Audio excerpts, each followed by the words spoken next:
The past 10 months had clearly showed what is possible when the education system and wider community pull together with shared purpose. Our nationwide response during the initial outbreak of the coronavirus in the Philippines saw parents, teachers, school leaders, civil servants, and the government unite behind the aim of helping educate our children during a time of crisis.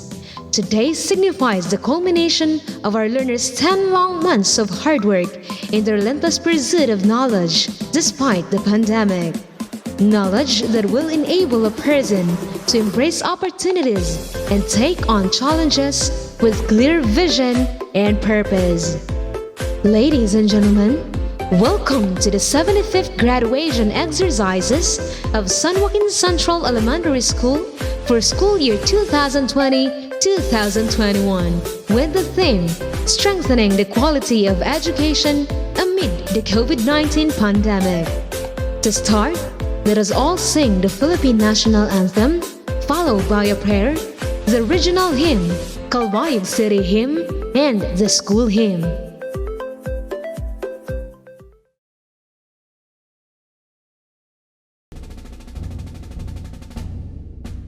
Bayang madilim, pelas ng silanganan, alam ng puso, sa dibdib mo'y buhay. Lupang hinirang, duyan ka ng magiting, sa manlulupi, di ka pasisingin, sa dagat at bundok, sa simoy at sa langit mong bukaw, may nilagang tula at awit sa paglayang minamahal, ang kisag ng matawat mo'y tagumpay na nagnidinig, ang bituin at araw niya kailan pa may di magdidinig, lupa ng araw ng walhati pagsinta, buhay ay langit sa piling mo. Aming ligaya na pag may mga api, ang mamatay ng dahil sa'yo.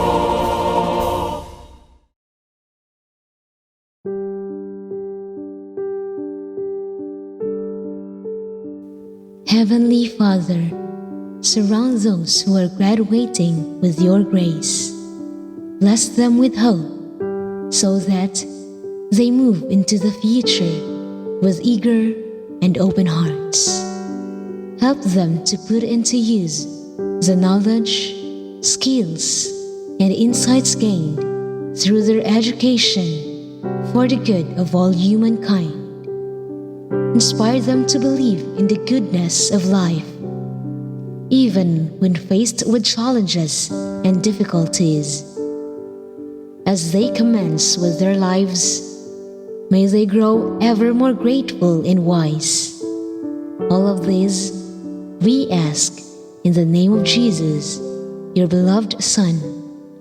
Amen.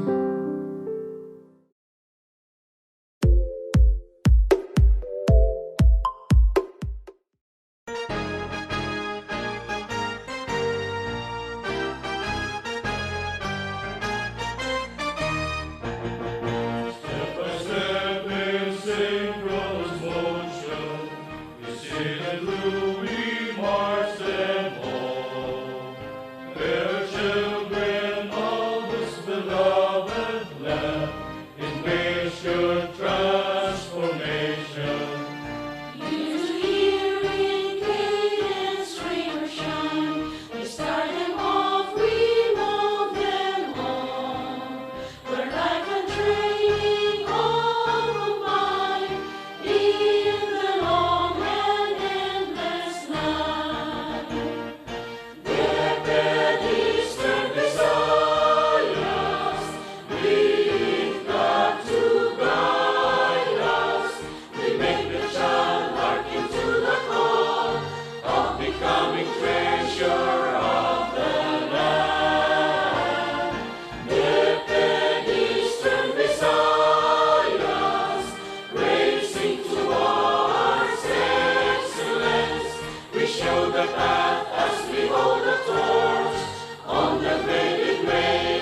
fighting for freedom, righteousness, an agent to restore power that once fell and taken before. Onward now and stand once more.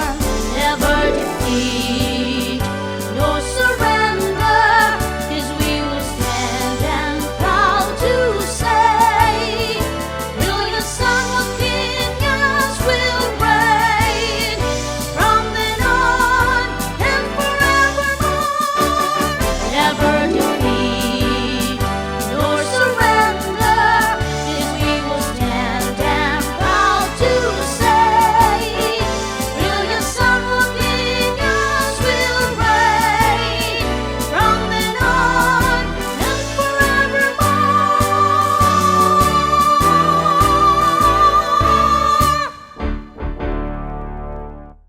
At this point, let us all hear the welcome address of John Alain B. Sagaya with honors. To our superb and ever-brilliant Schools Division Superintendent, Dr. Thelma Cabadsan Kitalig, SESO 5, our Proactive Education Program Supervisor and Alternative Learning System, at the same time, our District Auditor, Mr. Ricky S. Cano, to our dynamic and energetic Public Schools District Supervisor, Mrs. Maria Teresa S. Simon, to our great and ever-respected Central Principal 2 of San Joaquin Central Elementary School, Mr. Michael Velasco Pernia, competent administrators of Tinamacan 2 District, members of the faculty, barangay officials, our dear parents, classmates, friends, spectators, good afternoon. Today marks a milestone in our academic achievement. Being a learner of the elementary ladder of educational proficiency, the culmination of our 6 years of struggle inside and outside our classrooms, connotes a lingering series of challenges that we have all conquered in our lives as a learner. Graduation serves as one of the intangible gifts to us as we journey towards lifelong battles of sacrifices. It is a moment that we will cherish in a lifetime. After all the hardships in studying our lessons, making projects, answering the learning activity sheets, diagonizing quarterly summative tests and other related outputs, and of course, in dealing with the activities within the 4 walls of our class homes, and browsing the internet, especially in this time of pandemic, where all of us stay in our homes. Indeed, we've all gained much as we are now going to receive our most awaited gift, our diploma. This piece of paper is a manifestation that after all the mind-blowing and overwhelming series of activities, at last we can say that we have achieved something that we will treasure for the rest of our lives, the reward of our elementary education. Our roller coaster ride in San Joaquin Central Elementary School was never easy, but with the untiring effort of sharing the knowledge to us, compassionate guidance in accomplishing our academic and non-academic requirements, and extended patience towards our behaviors. Dear teachers, in behalf of the graduating class of 2020-2021, we say thank you. Moreover, as our discipline and persistence were monitored and evaluated with the great leadership of our proactive school principal, we have dealt with it effortlessly. Sir, we give thanks to you. To our dear parents, we thank you a lot for your continued support in our education. We know how much you have sacrificed for our sake, especially in this time of pandemic, that you guide us in answering our learning activity sheets. To our dear alma mater, who upholds its name and dignity, an institution that taught us immensely in solving the puzzles of our daily trials. We can proudly say that we are worthy to be called your sons and daughters in your name. We have that high hope and trust that our aspiration and dreams will be in our reach in due time because of your influence. To our friends, buddies, and schoolmates who listen and share good thoughts and ideas, memories of which will forever be remembered. Handshakes, congratulatory pinch, and hugs from our parents and loved ones will ignite our desire to achieve and go on further and slowly attaining our individual goals. Fellow members of the graduating class for this year, my warmest congratulations. Always wear your smile and show the world that we will uphold in the tradition of our school, the tradition of a worthy and a true Filipino. Lastly, as we enjoy for this memorable affair, what an honor and privilege it is for me to formally welcome you all to the 75th graduation rites of our beloved alma mater, San Joaquin Central Elementary. Thank you and mabuhay. Ladies and gentlemen, to give us her inspirational message, please welcome our school's division superintendent, Dr. Salma Kabadsan Kitalig, SESO 5. Greetings to one and all. Special mention to my co-pilot, Assistant Schools Division Superintendent, Dr. Sharita Palma, the Chief of Curriculum Implementation Division, Dr. Renato Kagumok, the Chief of School Governance and Operations Division, Mr. Ubaldo Jumangay, the Education Program Supervisors, the Public Schools District Supervisors, the school heads, our completers and graduates, their parents, and all our school stakeholders, good afternoon to all of you.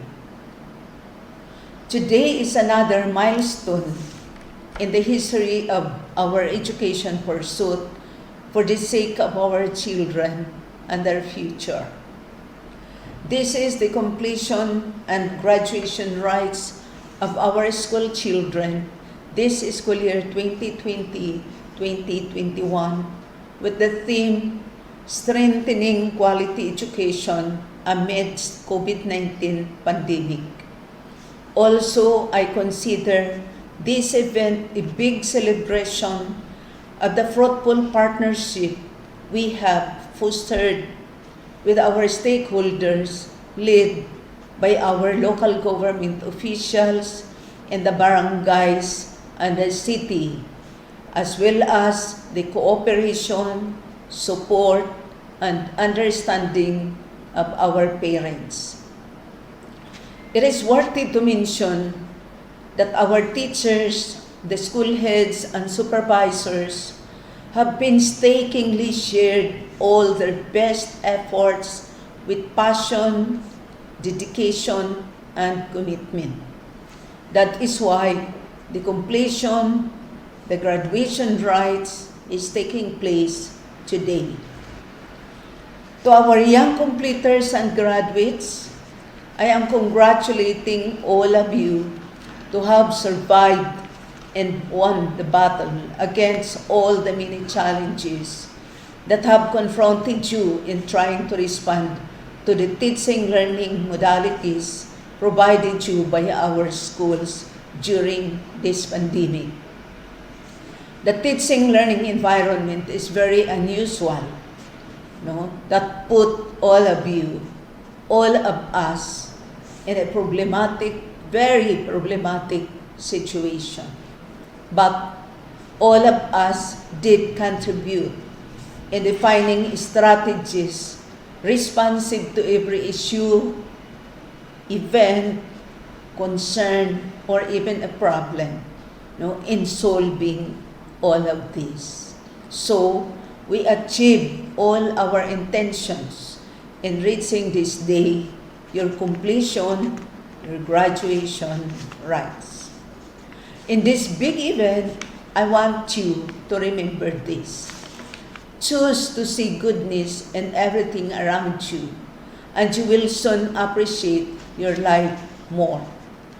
Choose to see the good side of every event, thing, or person in your life, and you will never run out of blessings to come. Let love embrace your life as God cares for you. My dear completers and graduates, for you to strengthen quality basic education amidst the pandemic, you should recognize the value of character. It is in your character, in your attitude, in your values, in your willpower that will define your destiny. The achievers are those who do not lose hope in time of adversity. They have a mindset that understands that after the rain, the sun shines brightly in the sky. They are the positive thinkers. They are industrious. They consider an issue a challenge to work on, a problem as a stepping stone rather than a stumbling block. They do not allow detractors to define their day. They convert obstacles to opportunities. They set goals and achieve them with excellence. They have good relationship with everyone from home down to the community. And they have a very, very high self-respect. These are the sterling traits of achievers, which all of you must inculcate in your mind. Develop them in yourselves and practice them in your everyday life as you continue advancing your education to enable you to reach your ambition or dream in life. To put concrete to this, allow me to mention some of my personal experiences when I was a young student like you. As eldest of the 5 children in a very humble beginning, a very humble family, I took the lead in setting standards when doing home chores.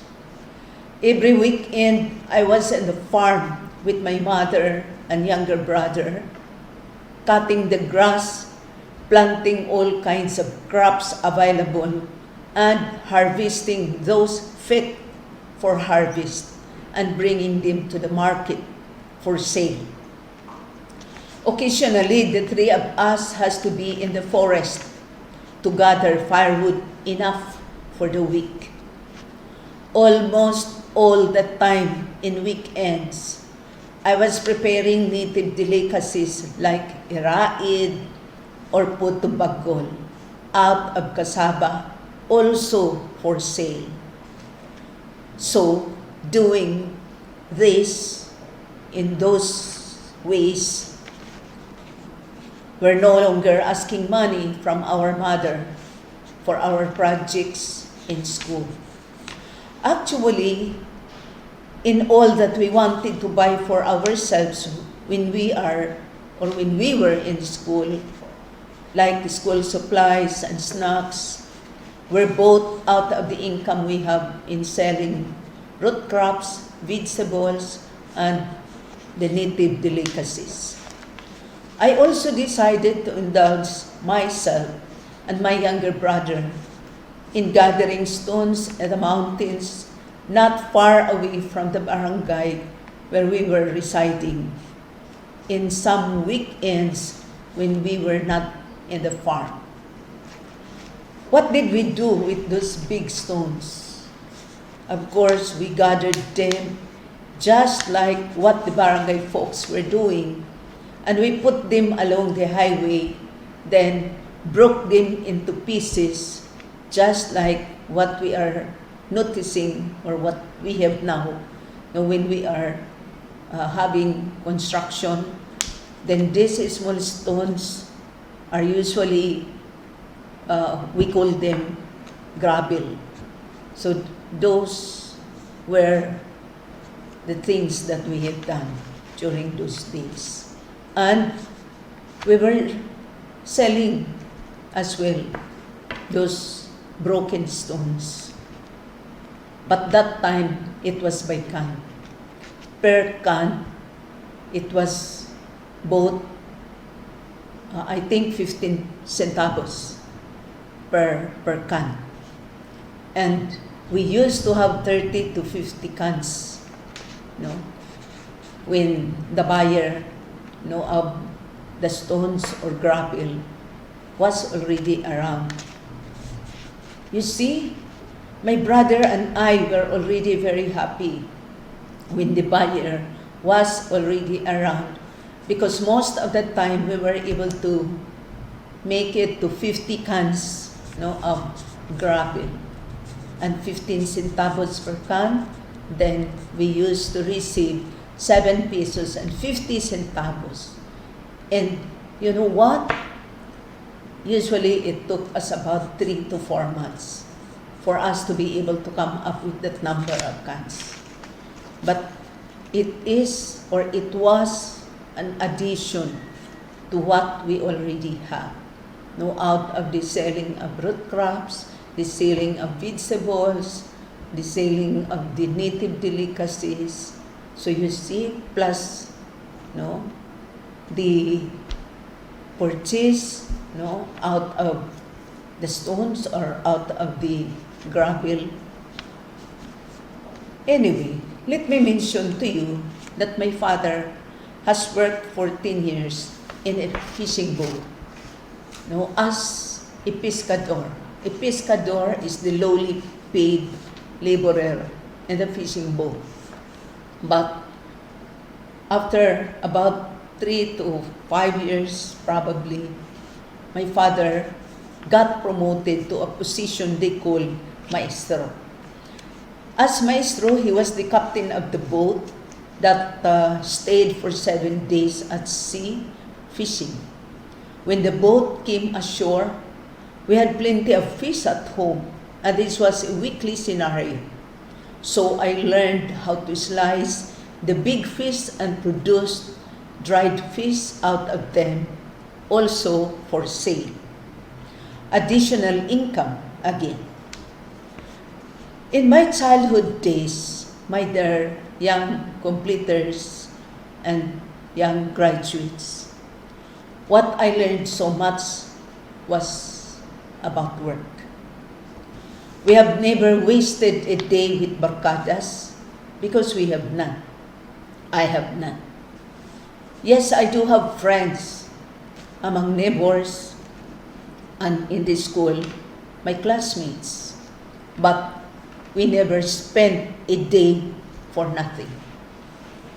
I do not preach to you to do all this, but I want you to pick up the strong message I am sending out of the simpleness of life I have had in my younger days, but was full of passion, full of hard work, and determination to succeed. To all education program supervisors and key personnel in the division office, to all the public schools district supervisors, to all the school principals, head teachers, teachers in charge, to all our teachers and non-teaching personnel, there is a saying which says, there are 3 kinds of people in this world: those who make things happen, those who watch them happen, and those who never know that everything at all is happening. This we all know. We belong to the first group of people because as teachers, we take hand, we open minds, and we touch hearts. In closing, let me quote Walter Scott. He said, "Whatever understanding we have of ourselves this is what we become. We can become anything we want because the world exists through the power of beliefs.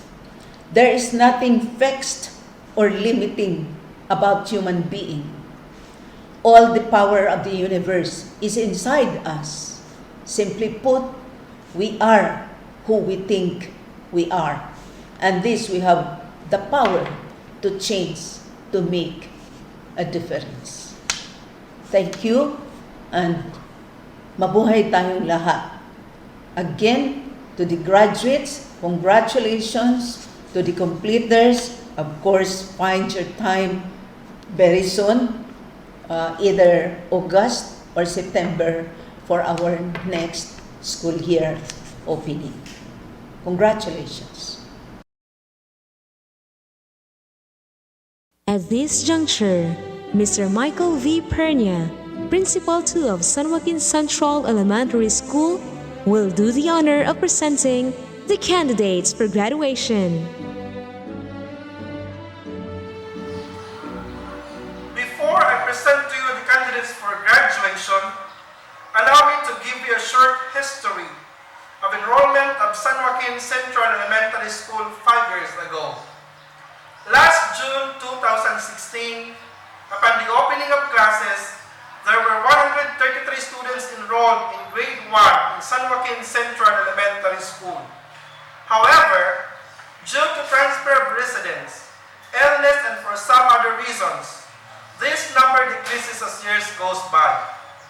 Last October 5, 2020, amid COVID-19 pandemic, there were 113 pupils enrolled in grade 6. But sad to know, only 111 finished the hurdle. 2 males were tagged as no longer participating in the learning activities. Dr. Telma Cabadsan Kitalig, CESO 5, Schools Division Superintendent of the Schools Division of Calbayog City.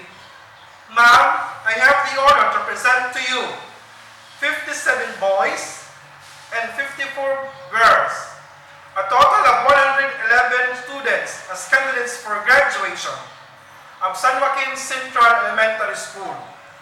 After checking and thorough evaluation, all of these children have satisfactorily completed all the requirements for graduation as prescribed for elementary schools by the Department of Education based from the K-12 Basic Education Curriculum of the Republic of the Philippines. Ma'am, may now request for the confirmation of their graduation. Grant them all the rights and privileges thereunto pertain. For the confirmation of the graduates, I give you our Schools Division Superintendent, Dr. Thelma Cabadsan Kitalig, CESO 5.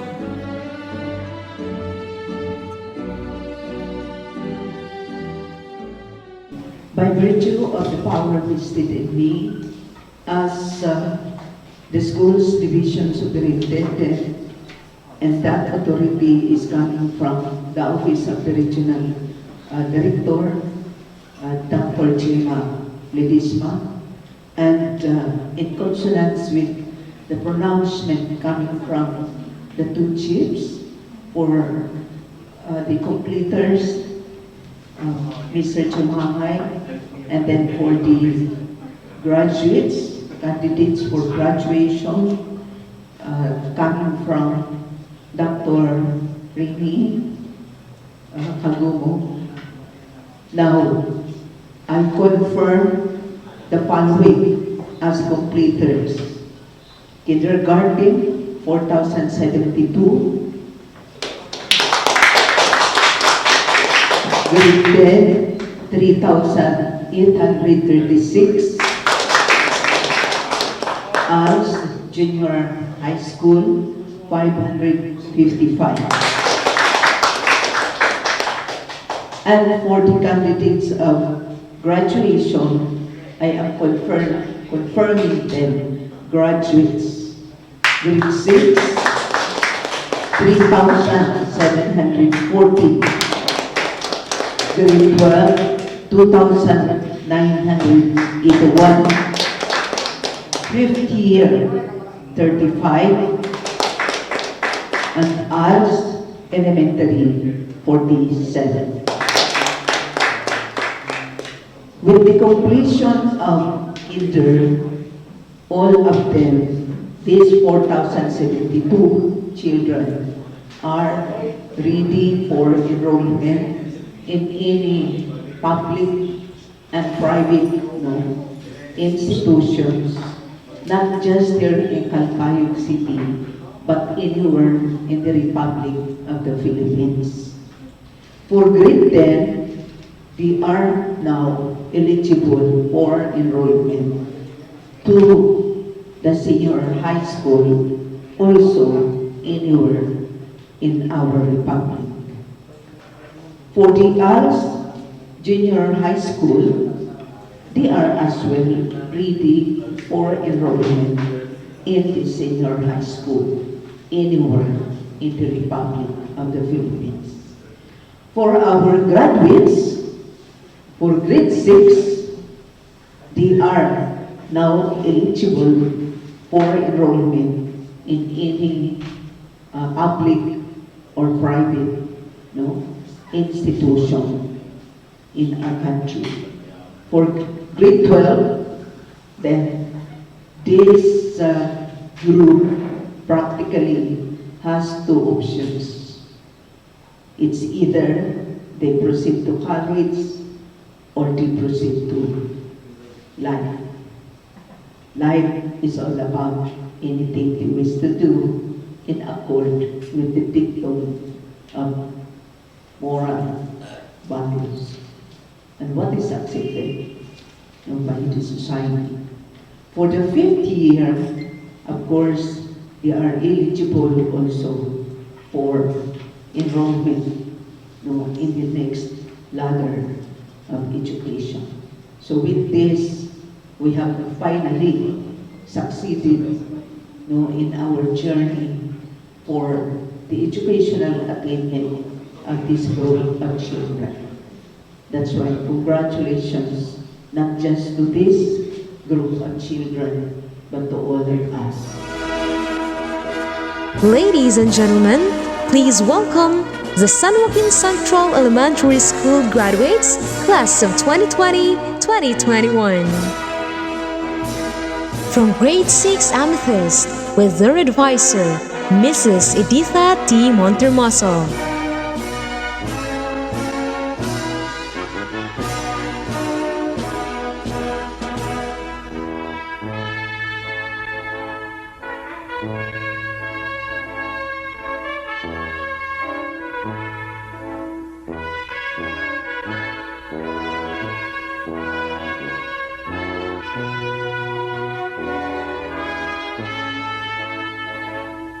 From grade 6 Diamond, with their advisor, Mrs. Rosemary E. Paulino.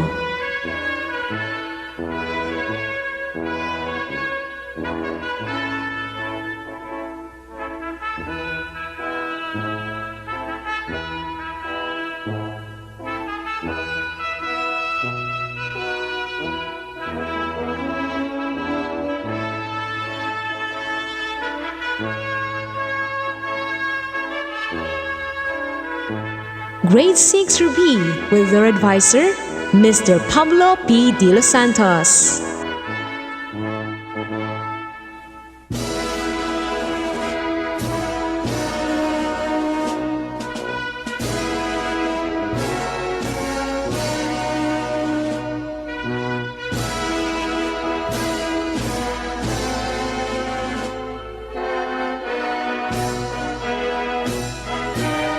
From grade 6 Sapphire, with their advisor, Mrs. Maria Rina F. Antivo, yours truly.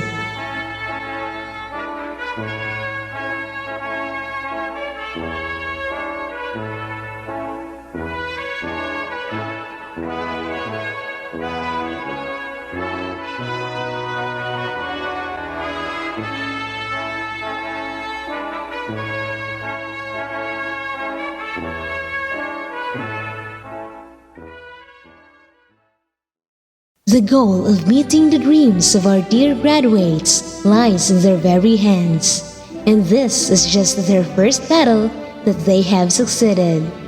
Just like the leader of their class who rose to the top, let us all be inspired by her address of gratitude. Ladies and gentlemen, please welcome Amelia Grace D. Sarzata with high honors. To our ever-vibrant and proactive Schools Division Superintendent, Dr. Selma Kabatsan Kitali, CESO 5, to our dynamic and hardworking Education Program Supervisor in Alternative Learning System, at the same time our District Adapter, Mr. Ricky Escano, to our beautiful and energetic Public Schools District Supervisor, Mrs. Maria Teresa Senolos Simon, to our accommodating and ever-respected Central Principal 2 of San Joaquin Central Elementary School, Mr. Michael Velasco Pernia, supportive and loving administrators, teachers, barangay officials, our dear parents, classmates, friends, and spectators, good afternoon. Today, our excitement for this moment are all worth waiting for, even though we are in a pandemic situation, as we have finally heard of the challenges and the next phase of our educational achievement through answering learning activity sheets and doing outputs, marks an end to our elementary endeavors for which we will anxiously endured. Yet, we are convinced at the same time, as we also bid farewell to our dear alma mater, after all of the rigorous hard work, persistence and trials that we have all successfully surpassed.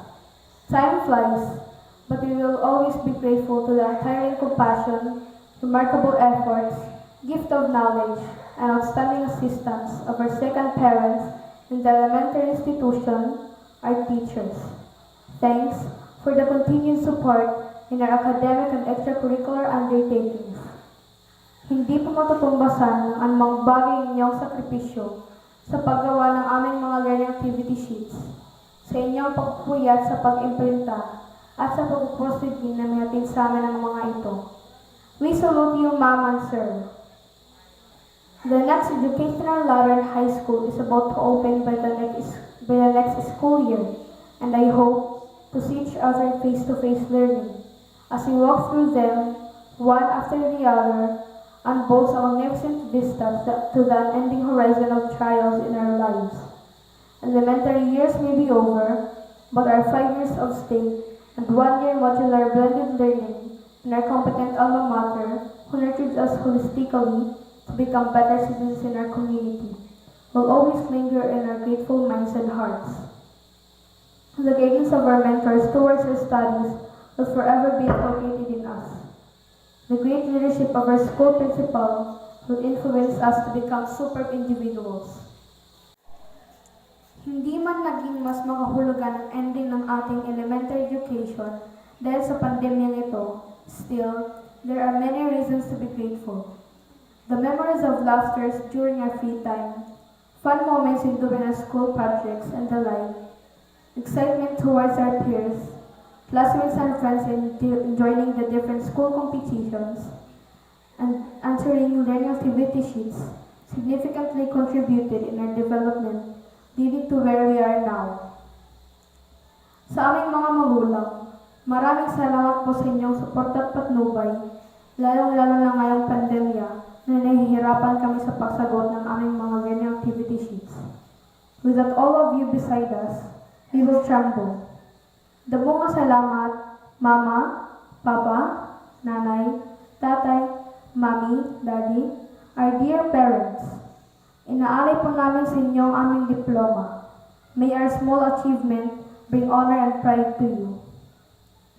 Sa aking kapwa magtatapos, huwag tayong huminto sa ating mga pangarap. Let us not become a burden to our parents. May we not become problems in our society. Instead, let us all become fruitful young individuals who could help in the progress and development in our school, community, and our country in general. To our Almighty Father, who showered us with countless blessings, we will continue holding out our faith to you. All that we are and all that we have we offer them in the glory of your name. Lastly, to our dear alma mater, we offer you our loyalty. We will do our best that someday, when we get back, we will be more triumphant and of pride to you. San Joaquin Central Elementary School lang ang malakas. I thank you. To deliver success through music reflecting the inspiration and aspirations of the class 2020-2021, let us all hear their chosen graduation song entitled Pangarap Kong Pangarap Mo. Nandito ako dahil sa'yo.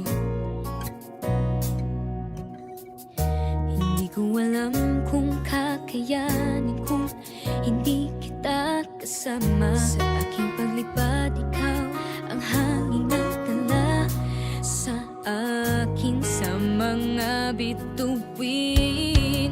Pangarap ko ay ang pangarap mo. Iaalay sa'yo siyang unang nagbigay ng tiwala. Pagmamahal na walang kapalit. Nang dahil sa'yo'y mabubuo ang pangarap ko, pangarap mo.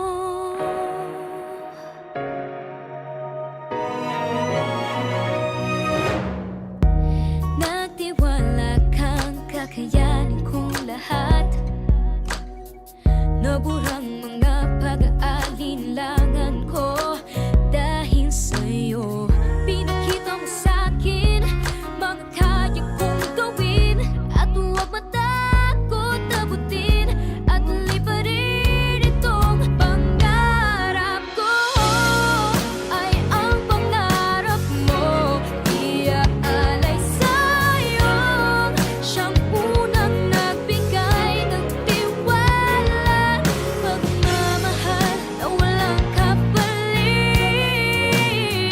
Nang dahil sa'yo'y mabubuo ang pangarap ko. Ang lahat na ito'y ginawa mo para sa akin. Saan man makarating, ilalangin ang tiwalang magpapasa akin.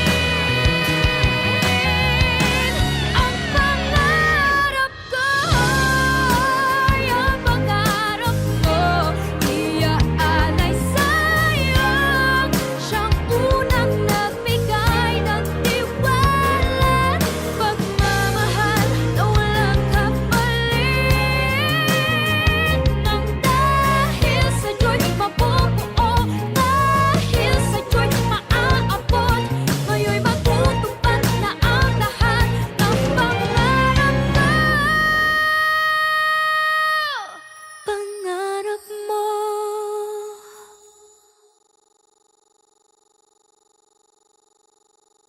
At this point in time, to give us his closing message, I give you the Principal 2 of San Joaquin Central Elementary School, Mr. Michael V. Pernia. Dear class of 2021, greetings and felicitations. Today is a time I know you and your parents have been anticipating for many years. And today also signifies an important milestone of the educational history of San Joaquin Central Elementary School for this school year. It's the 75th graduation ceremony of this school.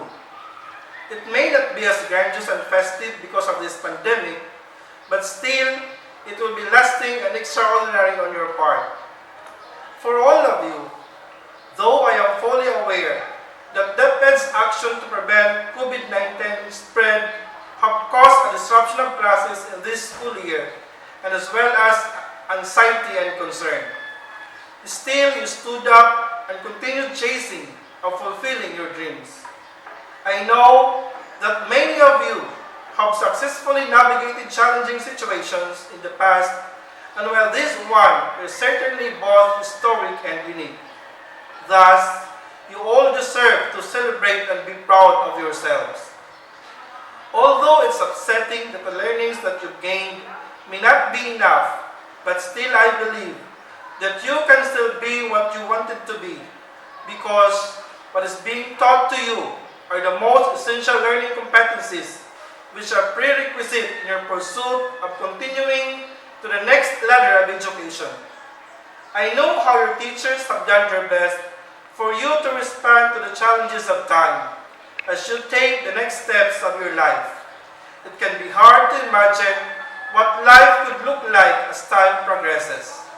The only certainty you'll have is that time goes on and the future will arrive. You can use this pandemic as an excuse for not achieving your goal, or you can use it as a motivation to find your purpose. Now, as you step in the next ladder of education, there will be harder challenges to hurdle. But your willpower has been tested in times. Use your unrelenting will to succeed, despite all of the setbacks and obstacles. Have a motivation, perseverance, and courage to endure life's limitations. Remember that life is like a fistful of Sour Patch Kids. Right now, things are sour, but eventually it will turn to become sweet. As you end this wondrous chapter of your life, a new one begins. You have a fresh blank page to fill. It is up for you to grab the pen and write your own stories. But I challenge you to take this opportunity to write an unforgettable chapter filled with fulfillment of your dreams, for there is a lot of power inside of you waiting to be unleashed. To the graduates and completers, there is no better advice I can give you than this quote from Muhammad Ali. He who is not courageous enough to take this risk will accomplish nothing in life.